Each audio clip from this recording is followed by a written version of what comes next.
বিসমিল্লাহির রহমানির রহিম। প্রিয় শিক্ষার্থী এবং আপনারা যারা আমাকে শুনছেন ও দেখছেন, সবাইকে বেলকুচি সরকারি কলেজের পক্ষ থেকে স্বাগত জানাচ্ছি।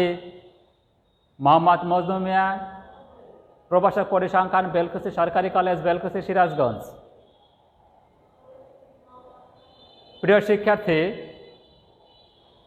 গত ক্লাসের ধারাবাহিকতায় আজ আমি সমাজবিজ্ঞান ও রাষ্ট্রবিজ্ঞান বিভাগের দ্বিতীয় ও তৃতীয় বর্ষের শিক্ষার্থীদের জন্য সামাজিক পরিসংখ্যান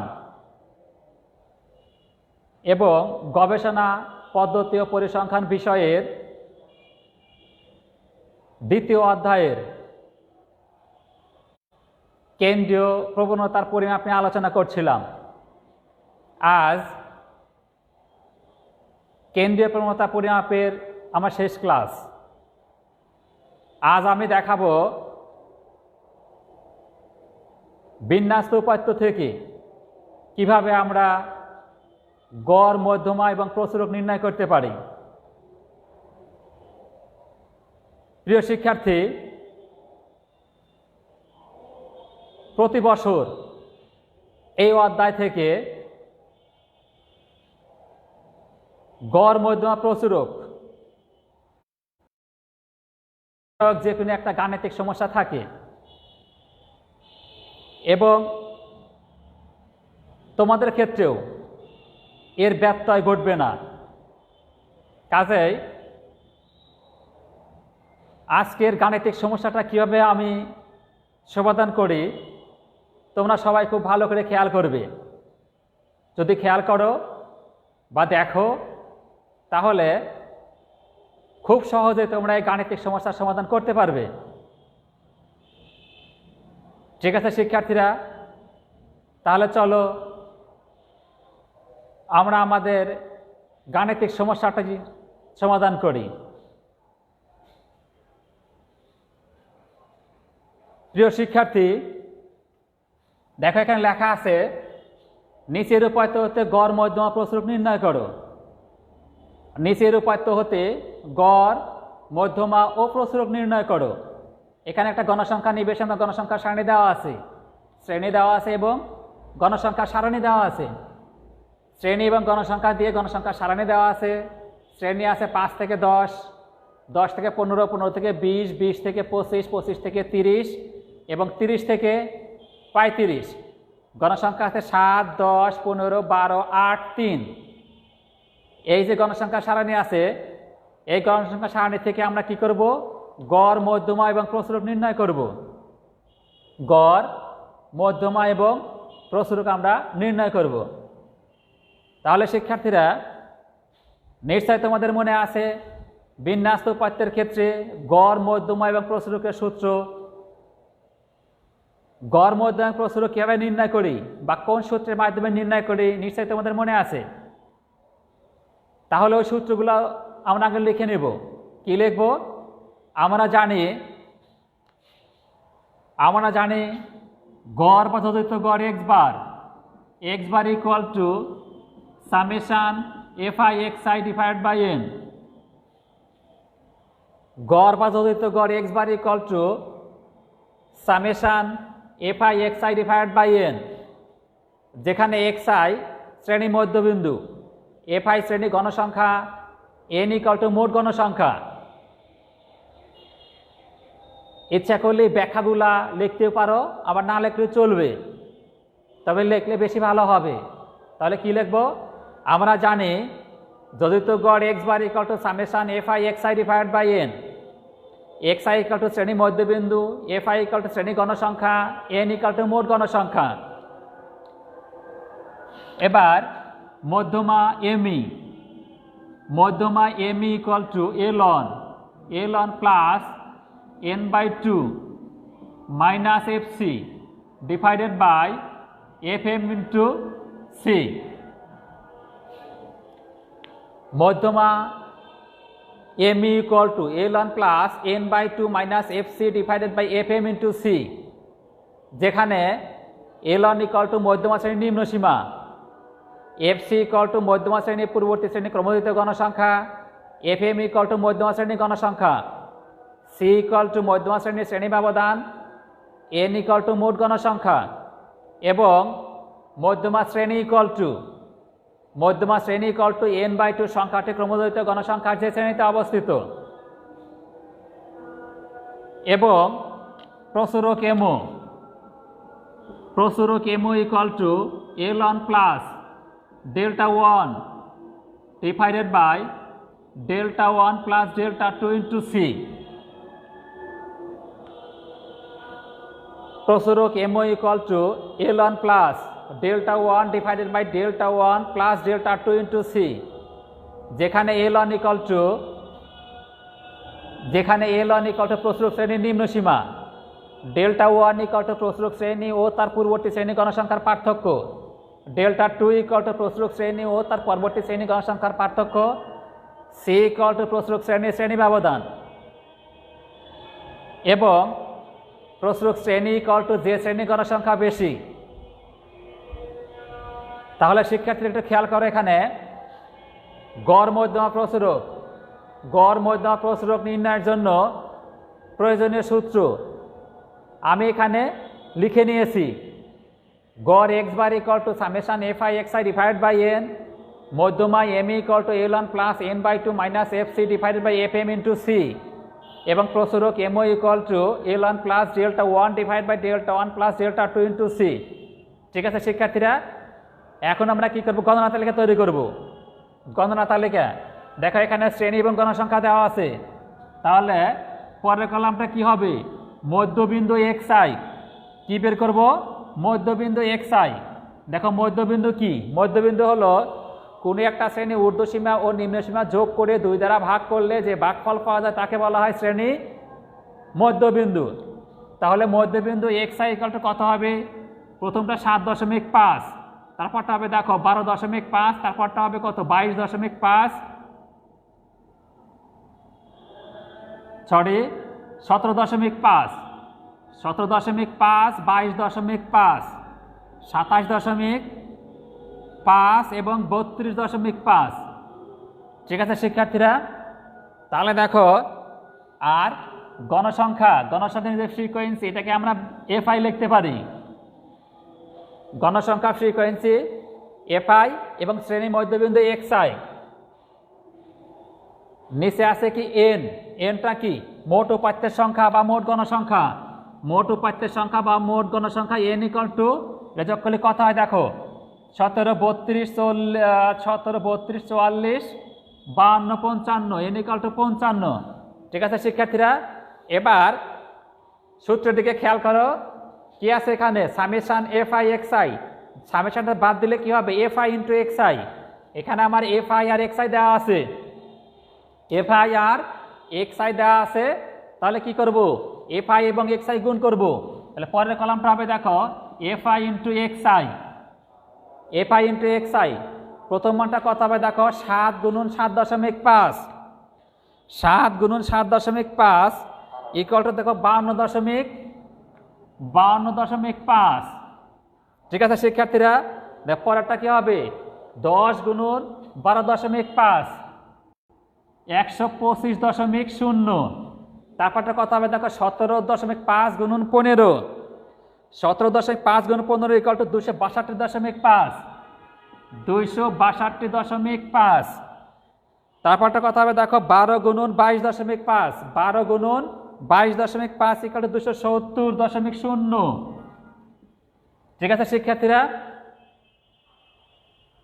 8 গুণন 27.5, 220.0, 220.0। 32.5 গুণন 3 ইকুয়াল টু কত? 97.5, 97.5। ঠিক আছে শিক্ষার্থীরা, যদি এখন এটা যোগ করা হয় তাহলে কি বের হবে? তাহলে বের হবে summation F I X I. এটার নাম কি হবে? এটার নাম হবে summation F I X I equal to 1027.5। ঠিক আছে শিক্ষার্থীরা, এখন এই মানটা যদি এখানে বসানো হয়, খেয়াল করে দেখো X bar equal to summation F I X I divide by N equal to 1027.5 ভাগ কত 55 ইকুয়াল টু ভাগ করলে কত হবে দেখো, এটা ভাগ করলে হবে 18.68 18.68। অতএব নির্ণয় যোজিত গড়, অতএব নির্ণয় যোজিত গড়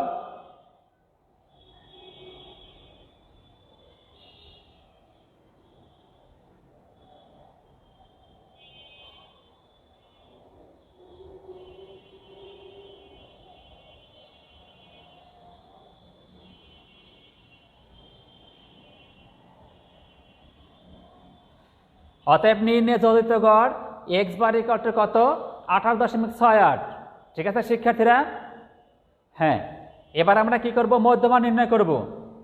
এই যে মধ্যমা সূত্র আছে, মধ্যমা M equal to L one plus N by two minus F C divide by F M into C, যেখানে এল ওয়ান ইকুয়াল টু মধ্যমা শ্রেণীর নিম্ন সীমা, এফ সি ইকুয়াল টু মধ্যমা শ্রেণীর পূর্ববর্তী শ্রেণীর ক্রমযুক্ত গণসংখ্যা, এফ এম ইকুয়াল টু মধ্যমা শ্রেণীর গণসংখ্যা, সি ইকুয়াল টু মধ্যমা শ্রেণীর শ্রেণী ব্যবধান, এন ইকুয়াল টু মোট গণসংখ্যা।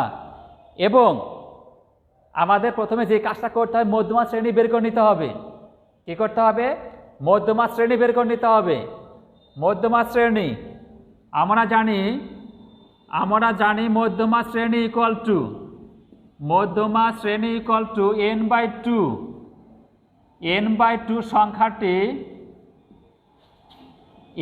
টু সংখ্যাটি ক্রমযোজিত গণসংখ্যার যে শ্রেণীতে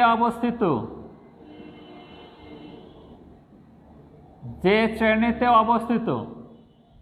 ঠিক আছে শিক্ষার্থীরা?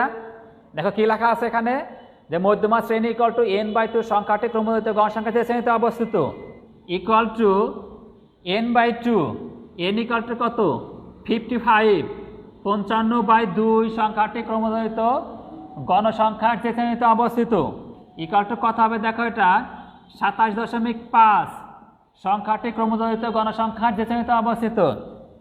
প্রিয় শিক্ষার্থী একটু খেয়াল করো, এখানে আমার গণনা তালিকা দেওয়া আছে কি দেখো, শ্রেণী গণসংখ্যা এবং শ্রেণী মধ্যবিন্দু এফ আই এক্স আই। এখানে আমার ক্রমযোজিত গণসংখ্যা এফ সি দেওয়া নাই, তাহলে কি করতে হবে, পরের কলামটা হবে ক্রমযোজিত গণসংখ্যা এফ সি, ক্রমযোজিত গণসংখ্যা এফ সি। আর ক্রমযোজিত গণসংখ্যা এফ সি কীভাবে বের করি আমরা দেখো, প্রথম গণসংখ্যা প্রথমটা কি হবে 7 7 হবে, দ্বিতীয়টা হবে 2টার যোগফল 7 আর 10 17, তারপর হবে 3টার যোগফল 17 আর 15 32, 32 আর 12 44, তারপরটা কত হবে 44 আর 8 52, 52 আর 3 কত 55। এটা কি হবে, এগুলোর নাম হবে ক্রমযোজিত গণসংখ্যা। দেখো এখানে লেখা আছে 27.5 সংখ্যাটি ক্রমযোজিত গণসংখ্যার যে শ্রেণীতে অবস্থিত। তাহলে এই যে 27.5 সংখ্যাটি ক্রমযোজিত গণসংখ্যার কোথায় আছে, এই 32-এর মধ্যে আছে। ঠিক আছে শিক্ষার্থীরা? 32-এর মধ্যে আছে। আর এই 32টা আছে কোথায়, 32টা আছে তৃতীয় শ্রেণীতে। তাহলে মধ্যমা শ্রেণী কত হবে, মধ্যমা শ্রেণী হবে 15 থেকে 20। ঠিক আছে শিক্ষার্থীরা? তাহলে মধ্যমা শ্রেণীটা হবে 15 থেকে 20। তাহলে লিখব যে অতএব মধ্যমা শ্রেণী ইকুয়াল টু কত 15 থেকে 20। এখন আমরা কি করতে পারবো, খুব সহজেই L1 FC FM C বের করতে পারবো, খুব সহজে আমরা বের করতে পারবো। তাহলে আমাদের মধ্যমা শ্রেণী কত, মধ্যমা শ্রেণী হলো 15 থেকে 20। এবার দেখো L1 মধ্যমা শ্রেণীর নিম্ন সীমা, L1 ইকুয়াল টু কত হবে 15, L1 equal to 15। FC equal two লেখা আছে মধ্যমা শ্রেণীর পূর্ববর্তী শ্রেণীর ক্রমযোজিত গণসংখ্যা, মধ্যমা শ্রেণীর পূর্ববর্তী শ্রেণীর ক্রমযোজিত গণসংখ্যা। অর্থাৎ দেখো মধ্যমা শ্রেণীর পূর্ববর্তী শ্রেণী কত 10 থেকে 15, তার ক্রমযোজিত গণসংখ্যা কত আছে 17। তাহলে FC ইকুয়াল টু 17। FM, তারপর দেখো আছে FMটা কি মধ্যমা শ্রেণীর গণসংখ্যা, মধ্যমা শ্রেণী 15 থেকে 20, তার গণসংখ্যা কত 15। তাহলে আমি লিখতে পারি FM ইকুয়াল টু 15। ঠিক আছে শিক্ষার্থীরা? হ্যাঁ, তারপরে কি আছে সি, সিটা হলো মধ্যমা শ্রেণীর শ্রেণী ব্যবধান, মধ্যমা শ্রেণীর শ্রেণী ব্যবধান সি ইকুয়াল টু কত, সি ইকুয়াল টু 5। এবার মধ্যমা M equal to L1 plus n/2 minus FC divided by FM into C, সবগুলো মান আমি পেয়েছি, সবগুলো মান যেহেতু আমি পেয়েছি কাজে আমি মধ্যমা এম ইকুয়াল টু মান বের করতে পারবো। মধ্যমা এম ইকুয়াল টু কত হবে দেখো তাহলে, যে মধ্যমা M equal two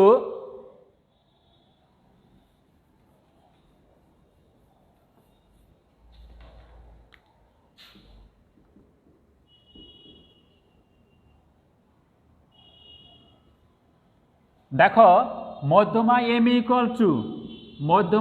equal to L1 plus n/2 minus FC divided by FM into C equal to L1 equal to কত 15 যোগ n ইকুয়াল টু 55 বা 55/2 minus FC equal to 17, FC equal to 17, FM equal to 15 গুণন C equal to 5 equal to 15 যোগ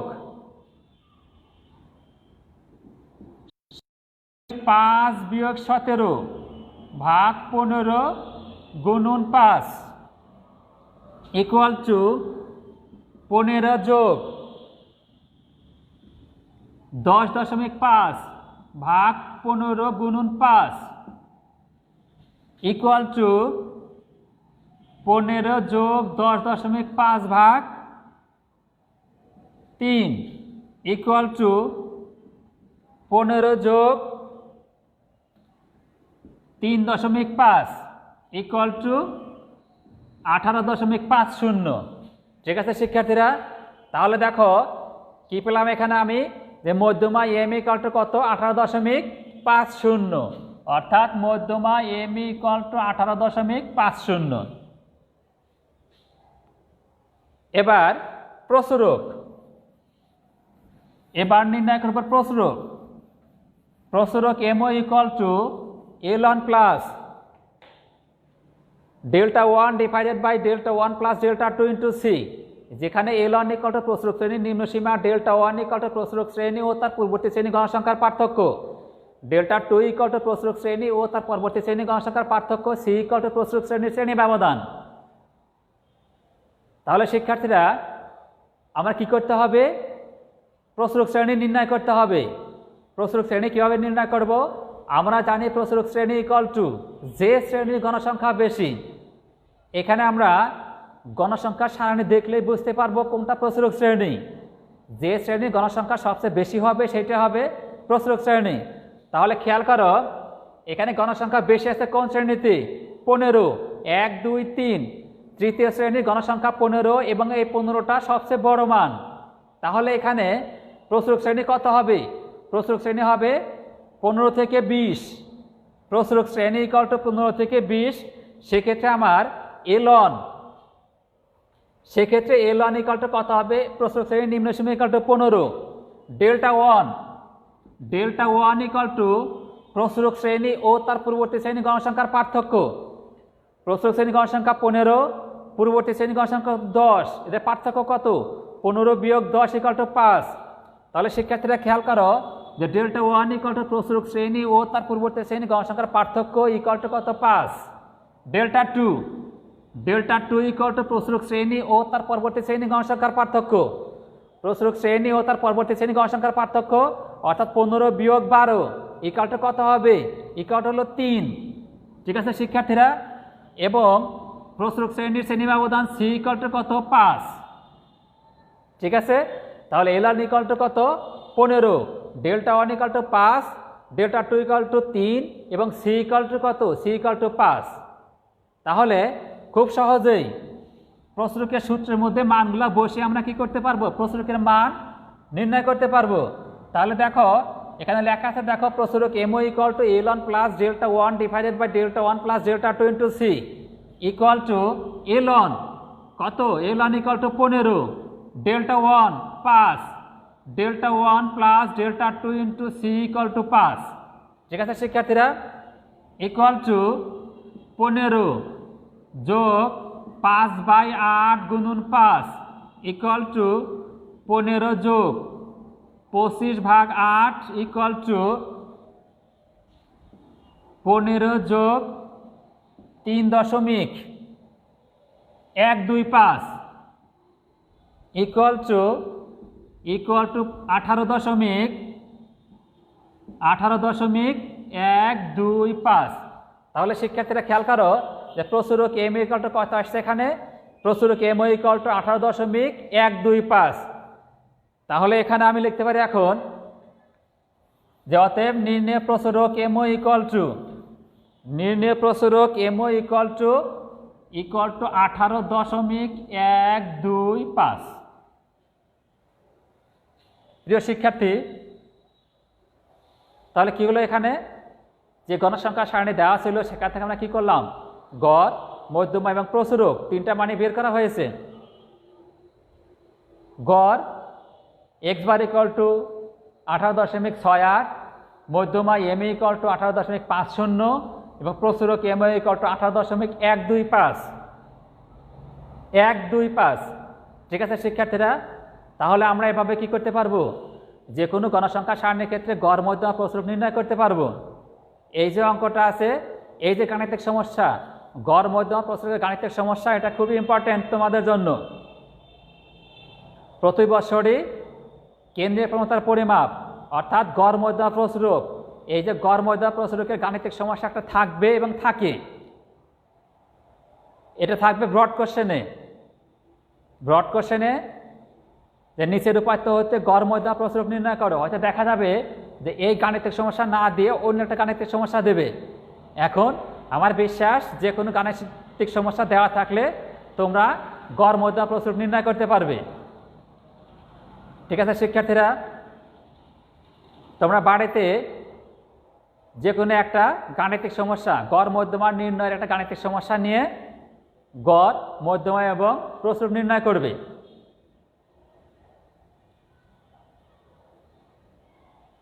প্রিয় শিক্ষার্থী,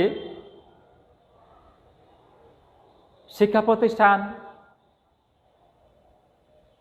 কবে খুলবে তার কোনো নিশ্চয়তা নেই। তবে আমাদের দেশের নীতি নির্ধারণী মহল শিক্ষা প্রতিষ্ঠান খোলা যায় কিনা সে ব্যাপারে চিন্তা ভাবনা করছেন। শিক্ষা প্রতিষ্ঠান খোলার আগ পর্যন্ত এভাবেই আমাদের পড়াশোনা চালিয়ে যেতে হবে। তাই তোমরা শুধু আমাদের বেলকুচি সরকারি অনলাইন কলেজ নয়, দেশের বিভিন্ন অনলাইন স্কুল এবং কলেজে ক্লাস 1 থেকে শুরু করে মাস্টার্স পর্যন্ত সব ক্লাসের সব শ্রেণীর অধিকাংশ বিষয়ে ক্লাস চলে। তোমরা সেই ক্লাসগুলো দেখবে এবং বাসায় পড়াশোনা করবে। শিক্ষা প্রতিষ্ঠান খুললেই হয়তো তোমাদের পরীক্ষার রুটিন চলে আসবে। কাজেই বাড়িতে বসে না থেকে পড়াশোনা চালিয়ে যাও। আর সবসময় একটা জিনিস খেয়াল রাখবে, আগে নিজে সুস্থ থাকতে হবে, তারপর নিজের পরিবার, আত্মীয় স্বজন, পাড়া প্রতিবেশী সবাইকে সুস্থ রাখার জন্য চেষ্টা করতে হবে। নিজে সুস্থ থাকি, সামাজিক দূরত্ব বজায় রেখে চলি এবং পারিপার্শ্বিক পরিবেশ সুস্থ এবং সুন্দর রাখার জন্য চেষ্টা করি। আমার আগামী ক্লাস দেখার আমন্ত্রণ জানিয়ে আজকের ক্লাস আমি এখানে শেষ করছি। আল্লাহ হাফেজ।